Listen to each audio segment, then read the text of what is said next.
holding this piece of wood? And more importantly, why have I given you a piece? It just looks like an old piece of wood painted green around the edges, doesn't it? But it's so much more than that. It holds the key to get everything you ever wanted in life through the use of simple systems. This is actually part of a secret that I learnt from my dad back in 1988. He developed this system called the sheet for my brother and I. It was a system where we could earn points for taking different actions, things like brushing our teeth, making our bed, and washing Dad's car, those sorts of things. And then at the end of the week, he would add up all the points that we'd earned and use a scoring system to calculate how much pocket money we'd get. So if you earned above 300 points, you'd end up getting yourself $7, which back in 1988, as a 6-year-old, that was quite a lot of money. And I can tell you firsthand that it buys a whole bunch of candy. Now, it's funny to have a look at the sheet now and see I could earn 2 points by going to bed at 10:15 p.m. on a Friday night. That's 10:15 p.m. on a Friday night as a 6-year-old. I think Dad rigged the sheet a little bit because he just wanted someone to stay up late and watch movies with him. And I was only too happy to help. But clearly, Dad was a pioneer in the gamification of life. And for me, I loved the sheet. I embraced the sheet. I knew exactly what needed to be done to get the maximum amount of points to earn the most pocket money every single week. And I played the sheet so well that Dad needed to adjust the point system to reduce the weekly payout. Because as he put it, he said I was bleeding him dry. Now, this idea, the sheet, it really had a very profound impact on me and the way that I see the world. As organisational psychologist Marshall Goldsmith said, we don't get better without structure. And really, that's all the sheet was. It was a simple form of structure designed to create a predictable outcome, which seems like a really odd quote to cite right up the front of this TEDx talk when the theme of the event is out of bounds. You'd think something like the sheet, rules and structure, that would remove the creativity and serendipity of life. But the reverse is actually true. Simple systems, they allow you to live a life of freedom, a life that's out of bounds. Now, I know this sounds like a really exciting topic, doesn't it? Systems. But stick with me because what I'm going to share with you quite possibly can change your life. I want to share with you a process for becoming the system architect in your life. And it's 3 steps that include, first, becoming consciously aware of the systems around you. Second, identifying the inefficient ones, testing, tweaking, and improving them. And then finally, moving out of bounds. So first off, you need to become aware of the systems around you. For me, when I was doing the sheet, it's not like I instantly saw all of these systems around me. It wasn't actually until much later in my life. I was living with my mum in a rented 2-bedroom flat, and I set myself a goal. I wanted to buy Mum a house because she'd already given me so much and I wanted to give something back. So I was in the final year of my schooling and I needed to make a decision. It's like I hit that crossroads. Was I going to go the traditional route and go to university, or was I going to go out, get a job and get to work? So against the advice of many, I ended up taking out a big loan and decided I wanted to learn how to invest in the stock market. So I started studying some of the legends. I figured I wanted to be the next Warren Buffett. That was my idea because that's where the money was and that had helped me achieve my goal as quickly as possible. So as I started to study all of these legends in the investing world, it was interesting. They all had their own unique approach.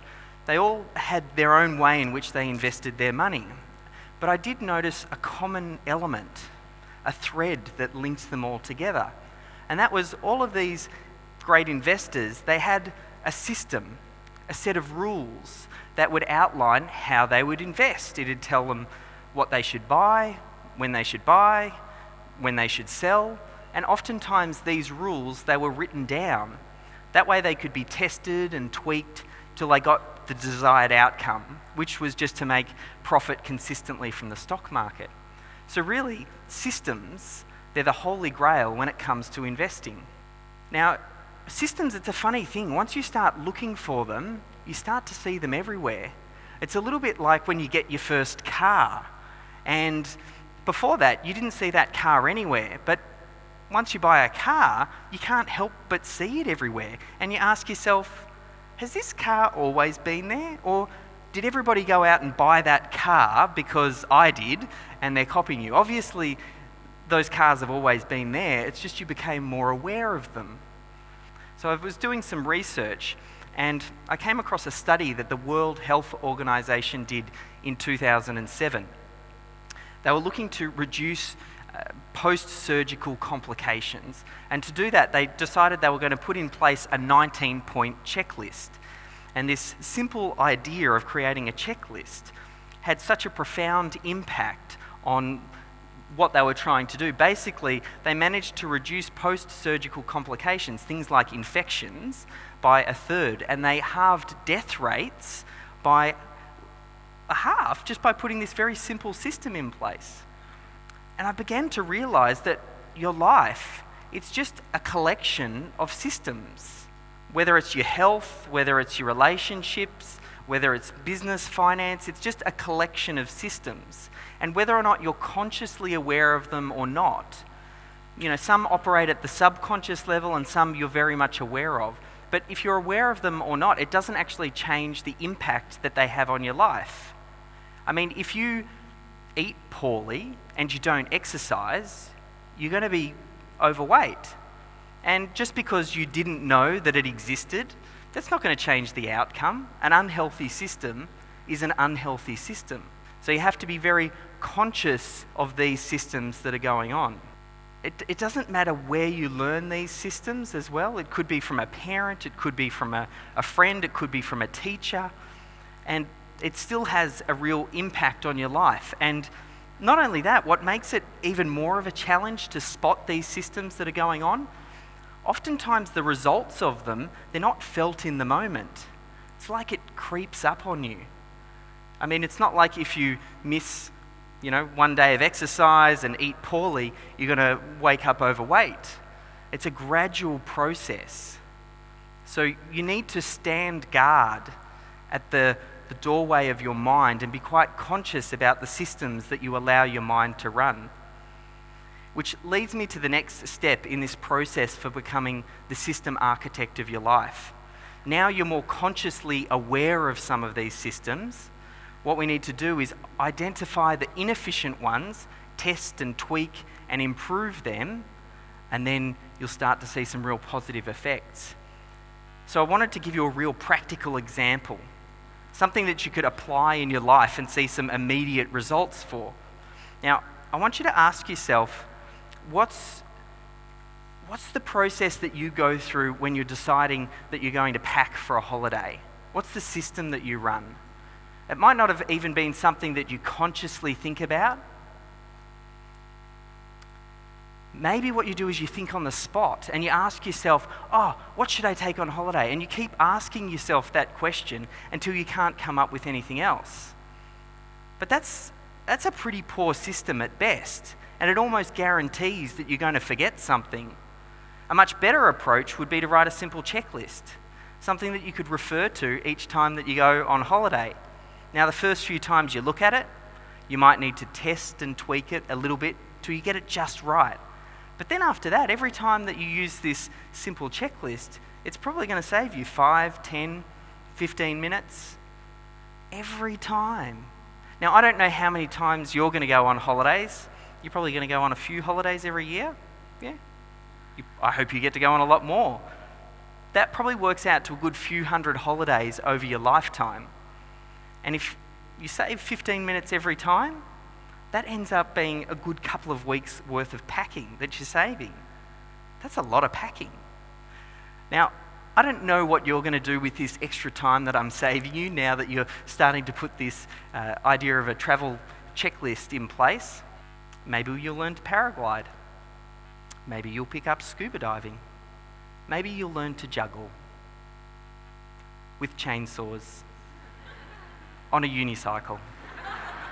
I'm not too sure what you'll end up doing, but that's a pretty good case for why you should create simple checklists. But that doesn't even really scratch the surface, because there's a whole lot of other intangible benefits that you get as well. Obviously, it saves you a little bit of time, but it also reduces your stress as well, because you don't have to worry about forgetting something. And then that frees your mind up to think about other things, and it starts your holiday off on the right foot. But a word of caution. Before you all jump out of your seats, because I can see there's a few of you, you're all super eager to go out there and create checklists for everything and systemize your life. I can tell a few of you. But before you do that, I want to give you some advice from someone who went a little bit systems mad. You don't need to systemize everything in your life. Most of the systems already work pretty well.